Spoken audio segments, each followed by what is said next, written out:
Todavía seguimos con el estudio de la historia de la doctrina de la salvación y habiendo ya visto todas las etapas históricas hasta la Reforma Protestante, hoy nos toca el periodo de la Post-Reforma y específicamente los siglos XVII y XVIII.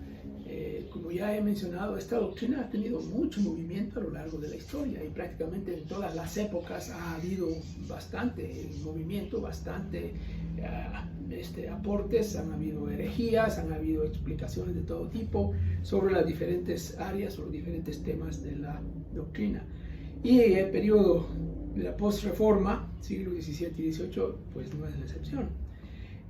Vamos a ver varios movimientos, empezando con un movimiento que es realmente herético, los socinianos. Vienen del siglo XVI, vienen de la época de la Reforma, pero su influencia se hizo sentir después. Son precursores del unitarianismo que surgió en Inglaterra y en Estados Unidos, y que es más bien una herejía trinitaria, pero también tiene que ver con otros temas. Y en el movimiento sociniano realmente, ahí tenemos varias ideas, algunas enseñanzas no tan correctas sobre el pecado y la gracia y la doctrina de la salvación. Tocante al pecado, los socinianos enseñaban que el pecado de Adán no fue tan dañino para Adán, ni mucho menos para la raza humana. De manera que el hombre no está esclavo, sino libre, aunque un poco inclinado por hábito hacia el mal. En este sentido, el pecado es solamente algo moral, una enfermedad en el hombre que puede ser curada con la contribución del propio hombre. El Espíritu Santo está actuando en la regeneración como un estímulo moral, no como el agente de la regeneración y de la transformación. Tocante a la predestinación, por supuesto, este grupo negaba la predestinación. No solo la rechazaban, sino que la calificaban de una injusticia, una hipocresía, una imprudencia y hasta una maldad de esa doctrina. La única predestinación que se aceptaba es aquella que se basa en las acciones humanas. Es decir, Dios elige a aquellos que Él vio de antemano que iban a actuar bien. Bueno, el otro movimiento del siglo XVII es el arminianismo, y este sí es mucho más completo. No se le considera un movimiento herético, simplemente un movimiento disidente del calvinismo tradicional. Jacobo Arminio, un teólogo holandés, que reacciona a las enseñanzas de Calvino y a las enseñanzas de los discípulos de Calvino, que fueron bastante más estrictas, y fueron más lejos que Calvino. Y Arminio pues realmente se opuso a esas enseñanzas. ¿Qué decía tocante al pecado original, por ejemplo? Sí se acepta la doctrina de la unidad adámica de la raza humana, y usan básicamente los mismos términos que Lutero y Calvino, pero la explicación es un tanto diferente. El pecado de Adán sí afectó a la raza humana, pero en el sentido de que fue un error, no una falta que sería algo intrínsecamente reprobado. El pecado entonces es algo malo, pero no es una culpa heredada. Esto lo habían dicho otros antes, ¿no? El arminianismo enseña que no hay base para afirmar que el pecado de Adán fue imputado a una descendencia, a su descendencia, en el sentido en que Dios realmente juzgó a la posteridad de Adán por ser culpable, por llevar también el mismo pecado y el mismo crimen de Adán que Adán había cometido. Rechazan eso. No hay esa culpa heredada ni ese juicio igual. Tocante a la regeneración, el arminianismo acepta, igual que Lutero y que Calvino, la impotencia de la voluntad humana, pero la explica de tal manera que entra en conflicto con las ideas de los reformadores. La regeneración es vista dentro de un marco de cooperación de la gracia divina y la respuesta humana. Es no es semipelagianismo, pero se parece.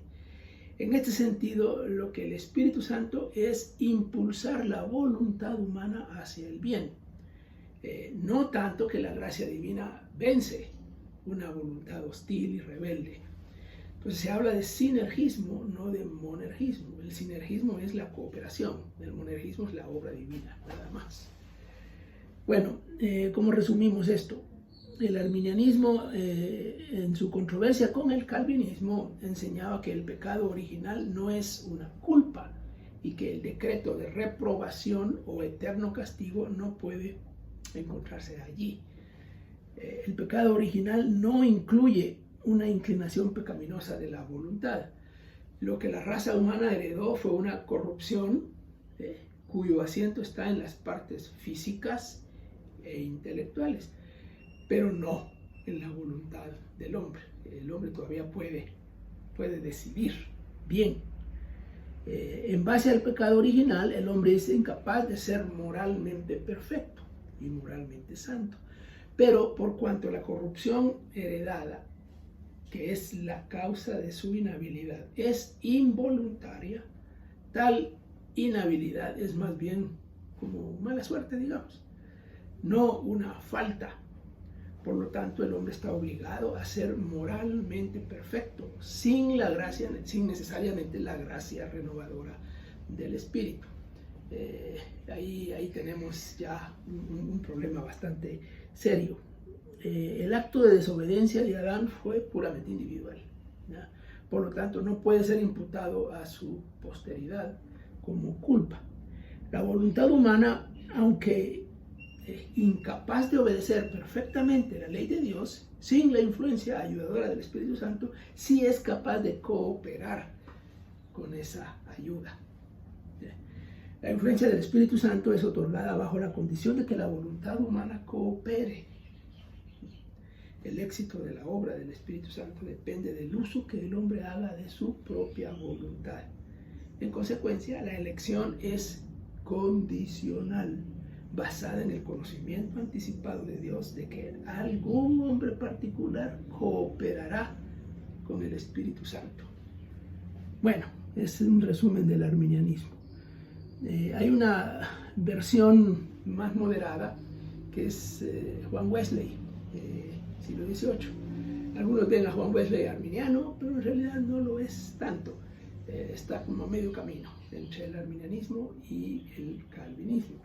Él enseña básicamente lo mismo que enseñaban los reformadores, con alguna que otra variante. El pecado original era prácticamente lo mismo que decía Calvino.